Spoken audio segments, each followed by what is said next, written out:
ಶ್ರೀ ಗುರುಭ್ಯೋ ನಮಃ. ಹರಿ ಓಂ. ಕೃಷ್ಣ ಭಾಗವತ ಸಂಪ್ರಮೋದ ಶ್ರೋತೃಗಳಿಗೆ ಸುಸ್ವಾಗತ. ಹಿಂದಿನ 20ನೆಯ ಎಪಿಸೋಡ್ನಲ್ಲಿ ಸುಮಾರು 286 ಪ್ರಶ್ನೆಗಳವರೆಗೆ ನಾವು ಚಿಂತನೆಯನ್ನು ನಡೆಸಿದ್ದೇವೆ. ಇದೀಗ 21ನೆಯ ಎಪಿಸೋಡ್ ಮೂಲಕ 287ನೆಯ ಪ್ರಶ್ನೆಯಿಂದ ಪ್ರಾರಂಭ ಮಾಡಿಕೊಂಡು ಮುಂದಿನ ಪಾಠವನ್ನು ಮುಂದುವರಿಸೋಣ. ಎಲ್ಲ ಪ್ರದೇಶದ ಜನರು ಕುರುಕ್ಷೇತ್ರಕ್ಕೆ ಯಾಕೆ ಬಂದರು?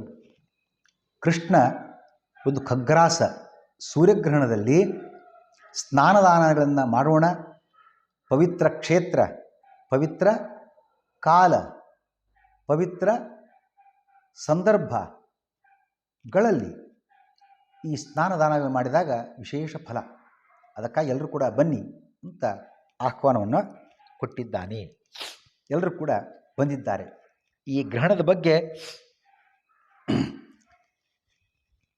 ತಪ್ಪು ಕಲ್ಪನೆ ಬಂದುಬಿಟ್ಟಿದೆ. ಗ್ರಹಣಕಾಲ ಅಂತನ್ನುವಾಗ ಪುಣ್ಯಕಾಲ ಭಗವಂತ ಹೇಳ್ತಕ್ಕಂಥದ್ದು. ನಮ್ಮ ಕಲ್ಪನೆ ಬೇರೆಯೇ. ಗ್ರಹಣಕಾಲ ಅಂತನ್ನುವಾಗ ಏನು ಗ್ರಹಣ ಕಾಡ್ತಿದ್ದೀರಪ್ಪ ಅದು, ಛೇ ಛೇ ಛೇ ಛೇ ಛೇ. ಗ್ರಹಣಕ್ಕಿಂತ ಮುಂಚೆ ಪದಾರ್ಥಗಳನ್ನು ತಯಾರಿ ಮಾಡಿಡೋ ಹಾಗಿಲ್ಲ. ಎಷ್ಟೋ ಒಂದಷ್ಟು ಸಮಯ ಏನು ಆಹಾರ ತಗೊಳ್ಳೋ ಹಾಗಿಲ್ಲ. ಬೆಳಗ್ಗಿನ ಪ್ರಾರಂಭ ಆಗಿಬಿಡ್ತದೆ, ವೇದ ಹಿಡಿತದೆ. ಮುಗಿದ ಮೇಲೇ ಸ್ನಾನ ಅಂತೆ, ಅಡಿಗೆ ಅಂತೆ, ನೈವೇದ್ಯವಂತೆ, ಪೂಜೆಯಂತೆ, ಊಟವಂತೆ, ಹೀಗೆಲ್ಲ. ಗ್ರಹಣ ಕಾಲ ತುಂಬ ಕಿರಿಕಿರಿ ಅನೇಕರಿಗೆ. ಗ್ರಹಣ ಕಾಲ ಯಾವುದು ತುಂಬ ಚೆನ್ನಾಗಿದೆ? ಯಾರೋ ಹೇಳ್ತಿದ್ರು, ಆ ಗ್ರಹಣ ಕಾಲ ತುಂಬ ಚೆನ್ನಾಗಿದೆ ಅಂತೆ. ಅಂದರೆ 5 ನಿಮಿಷದಲ್ಲಿ ಗ್ರಹಣ ಕಾಲ ಹಿಡಿದದ್ದು ಆಗಬೇಕು. 6:35ಕ್ಕೆ ಗ್ರಹಣ ಹಿಡಿತದೆ, 6:40ಕ್ಕೆ ಗ್ರಹಣ ಬಿಡ್ತದೆ ಅಂತ. ಈ ರೀತಿ ಆಗಿತ್ತು ಅಂದರೆ ತುಂಬ ಚೆನ್ನಾಗಿರೋ ಕಾಲ.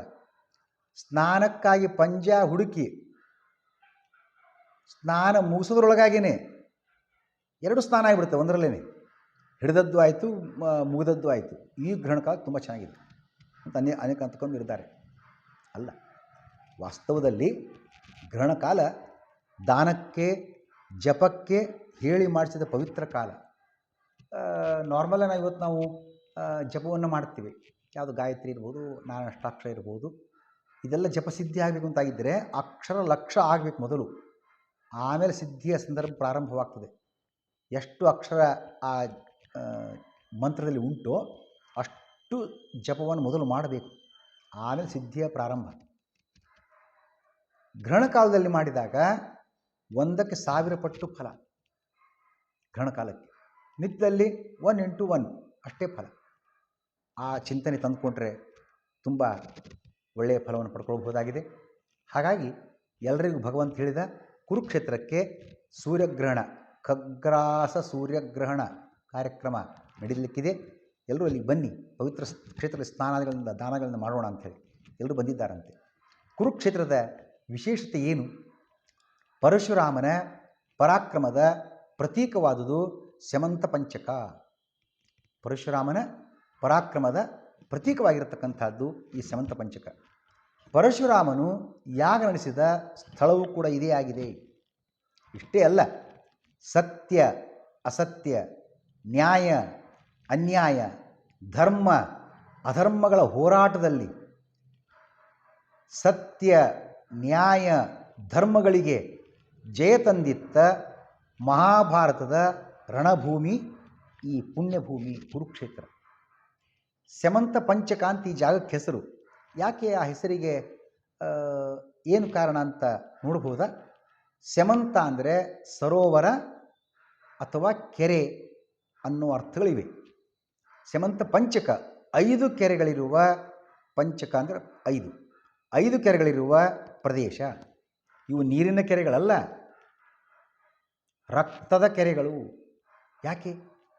ನಿರಪರಾಧಿ ಬ್ರಾಹ್ಮಣರ ಮೇಲೆ ಕ್ಷತ್ರಿಯರು ನಡೆಸಿದ ದೌರ್ಜನ್ಯಕ್ಕೆ ಇದು ಮಹಾಪರಾಕ್ರಮಿ ಜಮದಗ್ನಿಪುತ್ರ ಪರಶುರಾಮನ ಉತ್ತರ. 21 ಬಾರಿ ಭೂಪ್ರದಕ್ಷಿಣೆ ಗೈದು ಕ್ಷತ್ರಿಯ ರುಂಡ ಚೆಂಡಾಡಿ ಅವರ ರಕ್ತ ಸಂಗ್ರಹದ ಕೆರೆಗಳು ಈ ಸ್ಯಮಂತ ಪಂಚಕ ಆಗಿರತಕ್ಕಂಥದ್ದು. ಶ್ರೀಕೃಷ್ಣ.